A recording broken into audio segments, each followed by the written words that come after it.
Hello guys and welcome to my channel. Today we're going to be reviewing the AKG C414b. The C414b is a large diaphragm condenser microphone with 5 polar patterns, a low cut filter, and a pad, none of which I will be engaging. It will be set to cardioid, and we will listen to the characteristics of the mic, and we will compare it to the Shure KSM32, which is a medium capsule condenser microphone. The KSM32 is a much simpler microphone. It doesn't have polar patterns. It has a low cut filter and a roll off switch and a pad, but it does not have multi patterns.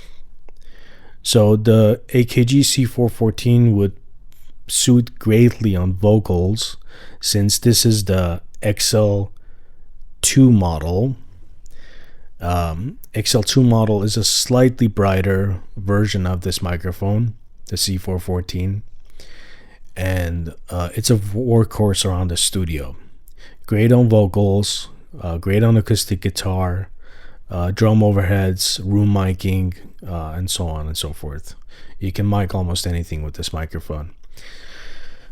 I am about a foot away from the microphone with a pop filter, so you don't get any plosives. I will not be doing a low cut in post-production. I will not be doing compression or EQing. There might be some limiting on the master bus to get the sound level up for YouTube, but there will not be any post-production on the microphone.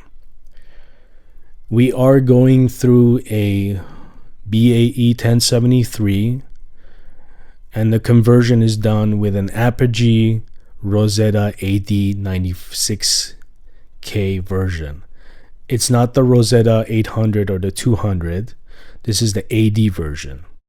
And now you're listening to me through the Shure KSM32.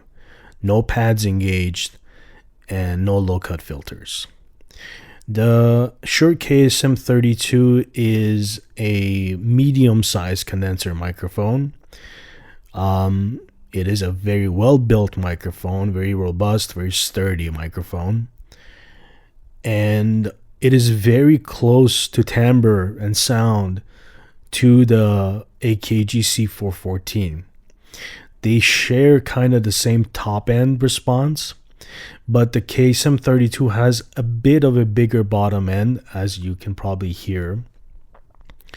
And we are still going through the BAE 1073 and the AKG Rosetta 80 converter.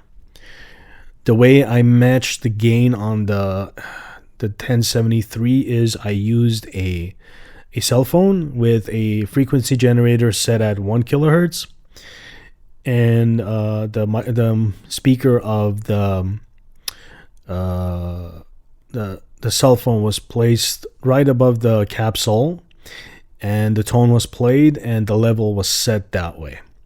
So they are very closely matched in gain.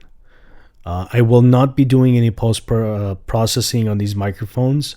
There will not be any EQing or any compression. There will be limiting, as I might have stated when I was speaking about the AKG C414.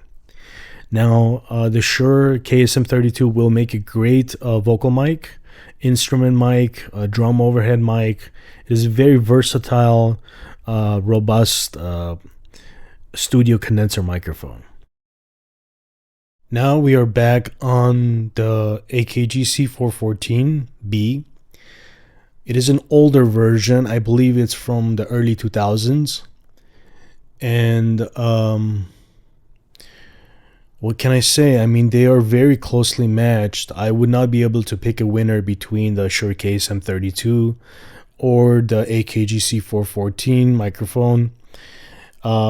They are both great microphones to have. You can't go wrong with either one.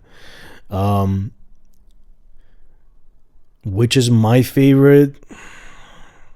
I mean, I like the price of the KSM32, but the C414, it is more versatile because of all the polar patterns and the incremented low cuts that it has. I believe it goes down to 160 cut from 40, I believe, if I'm not mistaken. But they are both great studio microphones. I would recommend both.